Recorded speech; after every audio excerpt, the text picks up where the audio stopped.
Class 4 का पर्यावरण कार्य पुस्तिका पाठ 9 है। जब मामा जी घर आए। गतिविधि 1। नीचे एक परिवार की वंशावली दी गई है। इस वंशावली का अवलोकन करते हुए दिए गए प्रश्नों के उत्तर दीजिए। मनोज, रीना, तो ये सिन्नेहा, तो और यहाँ है किरण बाला और चुन्नू लाल, और यहाँ है रूपेश। अब नेहा और रूपेश की शादी होती है तो मिथिलेश और अंजलि होता है। मिथिलेश और अंजलि दोनों भाई बहन हो गए और इसके मम्मी का नाम नेहा हो गया, तो ये मम्मी के मम्मी हो गई, तो ये नानी हो गई मिथिलेश और अंजलि की, और ये नाना जी हो गए मनोज। इसी तरह से अब मिथिलेश और अंजलि के पापा हो गए रूपेश, और रूपेश के पापा हो गए चुन्नू लाल, और मम्मी हो गई किरण बाला, तो ये चुन्नू लाल दादा हो गए और किरण बाला दादी हो गई। क अंजलि के पापा का क्या नाम है? तो अंजलि के पापा का नाम रूपेश है। मिथिलेश के पापा का क्या नाम है? रूपेश। अंजलि के दादा का क्या नाम है? तो अंजलि के दादा का नाम चुन्नू लाल है। घ मिथिलेश और अंजलि दोनों का आपस में क्या संबंध है? तो भाई बहन का संबंध है। अब है गतिविधि 2। क्या आप गर्मी की छुट्टी में नानी घर जाते हैं? वहाँ आप क्या क्या करते हैं?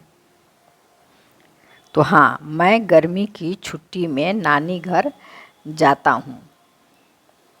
वहाँ मैं आम के बगीचे में आम तोड़कर खाने जाता हूँ। नाना जी के साथ बाजार जाता हूँ। बाजार में होगा, से लिख दिए हैं, गलत हो गया। बाजार में झूला झूलता हूँ। नानी जी के साथ मंदिर में पूजा करने जाता हूँ। मामा जी के साथ मॉल में सामान खरीदने जाता हूँ। गतिविधि 3।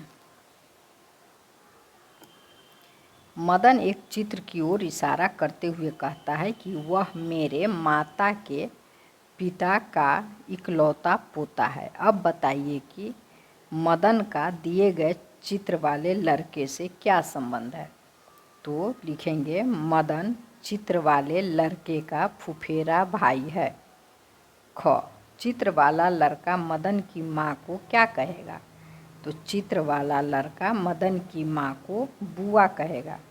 ग चित्र वाला लड़का मदन के मामा का क्या लगेगा? तो चित्र वाला लड़का मदन के मामा का पुत्र लगेगा। घ चित्र वाला लड़का मदन के पिता को क्या कहेगा? चित्र वाला लड़का मदन के पिता को फूफा कहेगा। अब है गतिविधि 4। मीना के घर में उनके माता पिता और दादी रहते हैं। थोड़े समय बाद उसके घर में बहन का जन्म होता है। तो क में पूछ रहा है मीना के घर में पहले कितने सदस्य थे? तो पहले 4 सदस्य थे। ख मीना के परिवार में अब कितने सदस्य हुए? तो एक जन्म हुआ है तो अब 5 है। मीना के माँ की मदद कौन कर सकेगा? तो मीना के माँ की मदद दादी, पिता और मीना कर सकेगी। घ मीना की माँ को कौन से काम बढ़ जाएंगे? तो मीना की माँ को बच्चों की देखभाल करने का काम बढ़ जाएगा। प्रश्न 2 है। यदि आपके घर में नन्हा भाई या बहन आए तो आप घर के कौन कौन से काम में माँ की मदद करेंगे? लिखिए। तो यदि मेरे घर में नन्हा भाई या बहन आए तो मैं घर की साफ सफाई करके, नन्हा भाई बहन की देखभाल करके माँ की मदद करूँगा। प्रश्न 3 है। एक छोटा बच्चा आने से घर में क्या क्या परिवर्तन देखने को मिलता है? लिखिए। तो एक छोटा बच्चा आने से घर के सभी सदस्य व्यस्त हो जाते हैं। बच्चों की किलकारियाँ गूंजती रहती है। घर के बड़े लोग तरह तरह के खिलौने बच्चों के लिए लाते हैं। गतिविधि 5। आप अपने परिवार की वंशावली बनाइए। तो यहाँ दादा का नाम लिखेंगे, दादी का नाम लिखेंगे, नाना और नानी का नाम लिखेंगे। तो नाना नानी से माता हो गई, तो माता का नाम, पिता का नाम, और पिता से यहाँ जितने भाई बहन हैं उनका नाम यहाँ लिखेंगे। गतिविधि 6। निम्नलिखित प्रश्नों के उत्तर लिखिए। रूपल अपने माता पिता, भाई, दादा और दादी के साथ भोपाल में रहती है। रूपल के पिताजी का थोड़े समय बाद तबादला पटना होता है। रूपल अपने माता पिता के साथ पटना रहने आ जाती है। क। रूपल के परिवार में क्या बदलाव होगा लिखिए। तो रूपल के भाई, दादा और दादी को भोपाल में रहना पड़ेगा और रूपल अपने माता पिता के साथ पटना में रहेगा। ख। रूपल के लिए नई जगह पर क्या क्या नया होगा लिखिए। रूपल के लिए नई जगह पर नया घर, नया विद्यालय, नया दोस्त, नया बाजार, खेलने का नया जगह होगा। 2। सुहाना अपने माता पिता और दादा दादी के साथ गांव में रहती है। एक दिन उसके पिता को सूचना मिलती है कि उनका तबादला किसी दूसरे शहर में हो गया है। यदि सुहाना के पिता के साथ कोई नहीं जाता है तो उसके पिता को निम्न में से कौन कौन सी कठिनाइयाँ हो सकती है, सही का निशान लगाइए। तो क। उन्हें घर के सभी काम खुद करने पड़ेंगे। उनके साथ बात करने वाला कोई नहीं होगा। वह अपने परिवार से दूर रहेंगे। उपरोक्त सभी, तो उपरोक्त सभी में निशान लगाएंगे। प्रश्न 3। जब आप नानी के घर जाते हैं तो वहाँ कौन कौन से रिश्तेदारों से मिलते हैं लिखिए। तो जब मैं नानी के घर जाता हूँ तो वहाँ नाना नानी, मामा मामी, ममेरा भाई बहन, मौसा मौसी, मौसेरा भाई बहन से मिलता हूँ। गतिविधि 7। क्या आप कभी किसी शादी समारोह में गए हैं या आपके घर में किसी की शादी हुई है?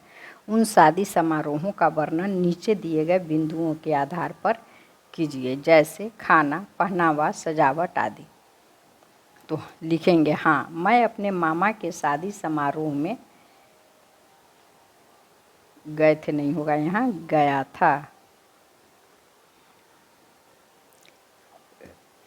था। खाना के बारे में लिखेंगे। शादी में अनेक तरह के खाना बनाए गए थे, जैसे pani puri, chhola, ice cream, chaat, pulao, French fry, imarti, kofta, idli, sandwich, kheer, puri इत्यादि। अब है पहनावा। सभी लोग तरह तरह के डिजाइन वाले नए नए कपड़े पहने थे। सजावट। जगह जगह रंगोली बनाए गए थे। फूलों से और छोटे बड़े बल्बों से सजावट की गई थी। गतिविधि 8 है। आप अपनी माँ से जानकारी लेकर लिखिए। शादी के पहले माँ कहाँ रहती थी? तो मेरे नाना के घर रहती थी। शादी के बाद माँ कहाँ रहना शुरू की? तो मेरे दादा के घर। शादी के पहले परिवार में कितने लोग थे? तो 4 लोग थे। अभी आपके परिवार में कितने लोग हैं? तो 6 लोग हैं। आगे बढ़ते हैं। प्रश्न 2 है, आपके परिवार में जो बदलाव हुए हैं उन बदलावों से आपको कैसा लगता है? तो लिखेंगे मेरे परिवार में जो बदलाव हुए हैं उन बदलावों से मुझे अच्छा भी लगता है और बुरा भी। अच्छा यह लगता है कि मेरे चाचा की शादी हुई तो चाची आई। बुरा यह लगता है कि मेरी बुआ की शादी हुई तो वह ससुराल चली गई। धन्यवाद बच्चों, फिर मिलेंगे अगले चैप्टर के साथ।